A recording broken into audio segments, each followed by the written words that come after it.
Assalamualaikum warahmatullahi wabarakatuh. Semoga keselamatan, rahmat dan barokah selalu tercurah melimpah ruah kepada kita. Amin.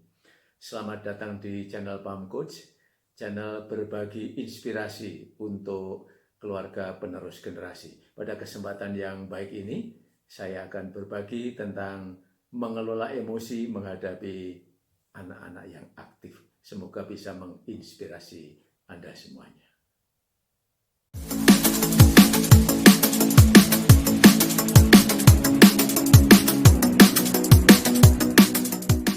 Ada curhatan dari seorang ibu nih.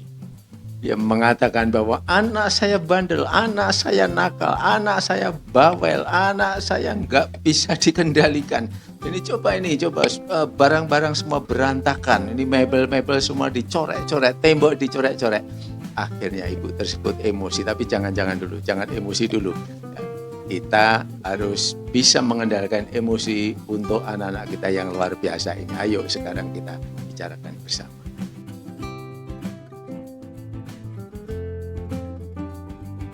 Ayah bunda, kita bisa sekolah S1, S2, sampai S3 ya.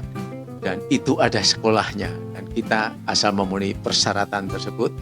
Dan diuji lulus kita akan mendapatkan ijazah itu. Dan kita di dalam berumah tangga itu apakah sebagai ibu rumah tangga atau bapak pemimpin rumah tangga ya, sekolahnya biasanya adalah otodidak. Sekolahnya dalam memimpin rumah tangga itu berdasarkan pengalaman turun-temurun. Kalau misalnya saya gitu ya, bagaimana cara mengelola anak-anak saya, mengelola rumah tangga saya, itu berdasarkan dari pengalaman saya ketika ya, diajari oleh orang tua kita. Biasanya kita semacam itu ya. Ini apakah salah semacam itu?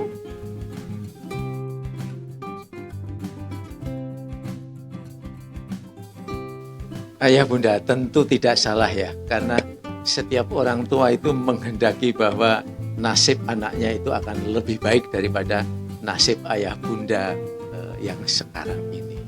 Ini saya kira berlaku secara universal ya. Tidak ada orang tua yang menginginkan anaknya nanti bernasib jelek, itu enggak ada. Pasti ingin bernasib baik. Gitu. Yang lebih penting lagi adalah bahwa di samping kita melaksanakan apa yang sudah kita dapatkan pengalaman-pengalaman dari orang tua dulu, itu lebih bagus lagi kalau misalnya kita menambah ilmu pengetahuan kekinian ya.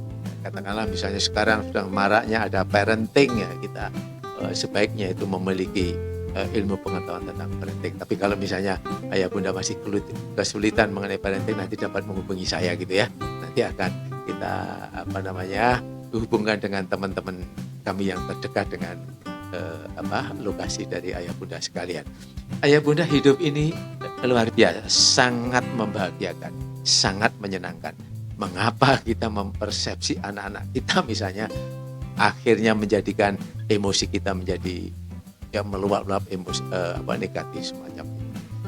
Lebih baik kita mempersepsi yang baik saja kepada anak kita, agar supaya emosi kita itu juga baik-baik saja.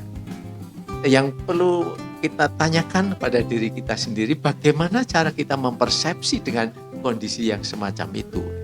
Nah, inilah yang perlu kita pikirkan. Karena apa? Kita bisa mempersepsi itu kalau di otak kita sudah ada bahan-bahan yang sudah masuk untuk digunakan untuk mempersepsi. Nah, untuk itu anak kita pada usia 0 sampai 7 tahun itu seperti apa, bagaimana kita mempersepsi anak itu, maka otak kita harus diisi terlebih dulu seperti apa ciri-ciri khas anak usia 2 sampai 7 tahun sehingga kita nanti akan bisa mempersepsi dengan tepat.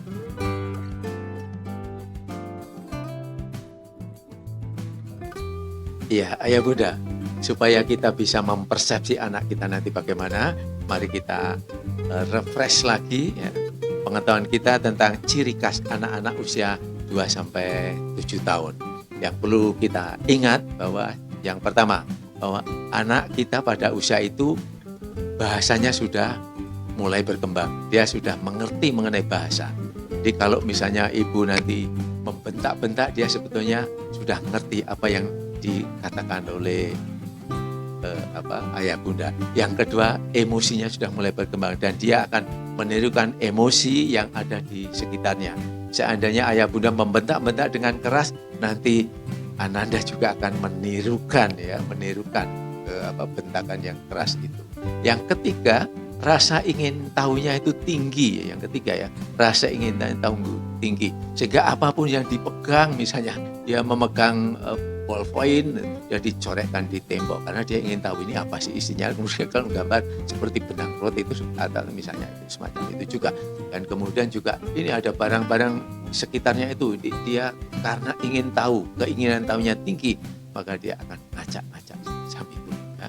Itu ciri khas ya. Ciri khasnya yang ketiga. Yang keempat, tidak bisa membedakan atau belum bisa membedakan antara imajinasi dan kenyataan. Coba amati ketika Ananda sedang bermain-main ya, misalnya main masak-masakan, dia actionnya itu seperti menirukan ayah bunda pada saat yang masak itu. Maka juga kalau misalnya laki-laki sedang mainan nyopir mobil gitu ya seakan-akan actingnya itu seperti nyopir mobil beneran gitu, karena belum bisa membedakan ini imajinasi atau beneran gitu ya. Dan kemudian yang lebih penting lagi, bahwa pada anak usia itu pikiran bawah sadarnya itu sangat terbuka, luas, lebar maksud saya setiap hari. Sehingga apapun yang didengar, apapun yang dilihat, apapun yang dirasakan, apapun yang dicium, apapun yang dibau, masuk ke dalam pikiran. Kabar baiknya, kalau segala sesuatu yang di indranya itu hal yang baik, maka akan masuk ke dalam pikiran bawah sadarnya itu baik. Tetapi kalau misalnya sering mendengarkan atau melihat atau merasakan hal yang kurang baik atau yang tidak baik, maka itu juga akan masuk ke dalam pikiran bawah sadarnya dan kelak di kemudian hari itu akan juga mempengaruhi kehidupan. So, lalu bagaimana langkah kita selanjutnya? Kita sudah tahu ciri khas anak-anak kita semacam itu.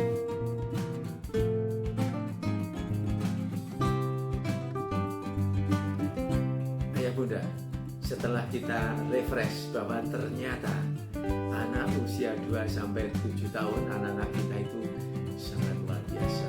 Ya, sangat luar biasa. Nah, dengan adanya pengetahuan semacam itu yang sudah kita bahas tadi, sekarang terserah kepada ayah bunda. Apakah mau merubah emosi ayah bunda yang dulunya marah-marah, tetap akan marah-marah, atau bagaimana cara mengendalikannya?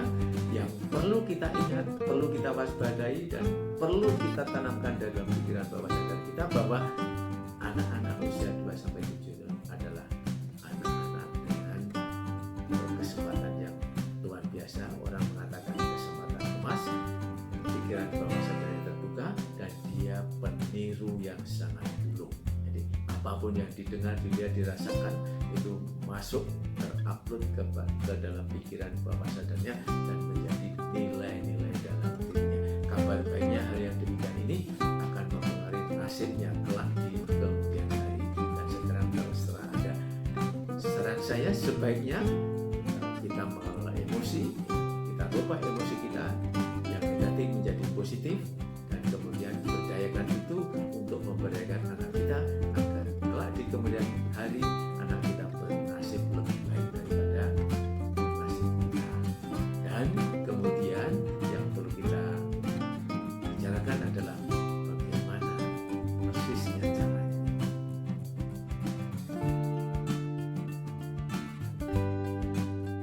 Ayah bunda, bagaimana persisnya mengubah persepsi, mengelola emosi?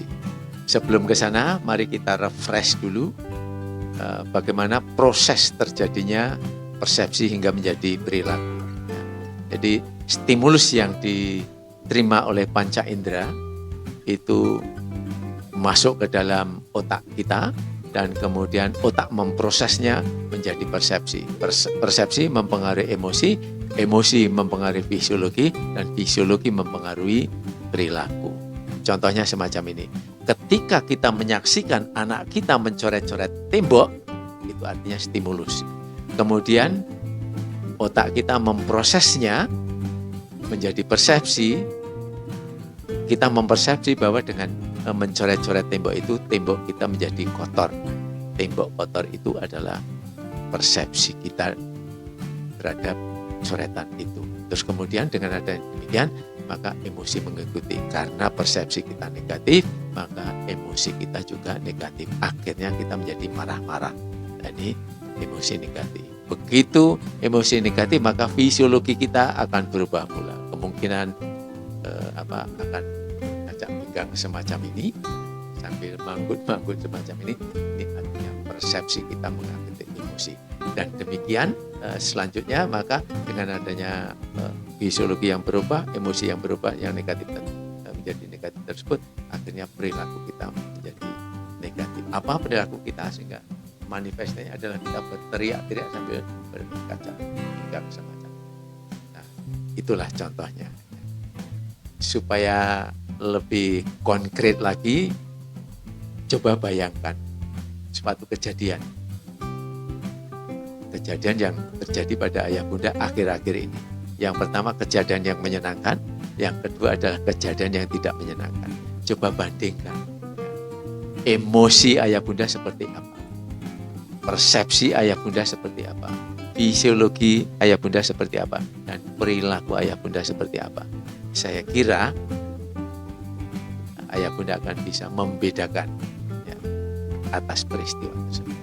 Seperti itulah yang terjadi.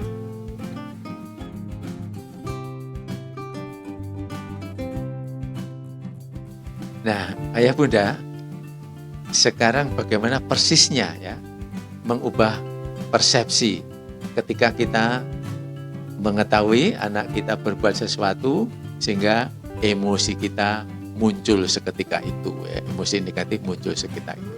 Jadi prosesnya semacam ini, satu, ya, amati saja atau saksikan, amati. Terus kemudian ingat bahwa ciri-ciri khas anak usia 2-7 tahun itu seperti apa. Terus kemudian yang ketiga, tersenyum dan bersyukur. Ketika tersenyum dan bersyukur, kemudian baru mempersepsi positif. Jadi saya ulang, yang pertama amati, terus saksikan saja.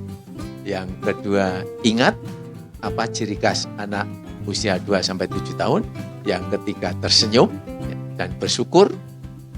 Yang ketiga, yang keempat, kemudian kita ubah persepsi. Contohnya semacam ini. Misalnya ya, kita menyaksikan anak kita itu bermain dengan acak-acakan, ya, sehingga membuat emosi Anda tidak berkenan, emosi Anda meluap di situ. Apa yang harus ayah bunda lakukan? Yang pertama tadi apa? Saksikan saja, ya. Saksikan saja. Kita saksikan, kita lihat, kita dengarkan, kita rasakan, dan kemudian ingat ya, bahwa apa ciri khas anak usia 2-5 tahun itu, bahwa bahasanya sudah berkembang, sedang berkembang, emosinya juga demikian, rasa ingin tahunya tinggi, dan semacam itu ya. Dan kemudian dia tidak bisa membedakan antara emosi dan maksud saya antara imajinasi dan beneran, dan kemudian pikiran bawah sadarnya terbuka terus-menerus sepanjang hari. Itu ingat. Setelah kita ingat ciri khasnya, maka kita tersenyum dan bersyukur bahwa kita dikaruniai anak kita yang sangat luar biasa, bisa berkembang ya secara alami sesuai dengan ciri khas tadi. Nah, setelah itu kemudian dengan demikian nanti persepsi dengan sendirinya akan berubah. Oh, ternyata anak kita ini adalah sedang dalam mengembangkan dirinya, dalam tumbuh kembang. Maka untuk itu tidak pantaslah kalau kita misalnya marah-marah. Justru malah kita berdayakan, kita arahkan.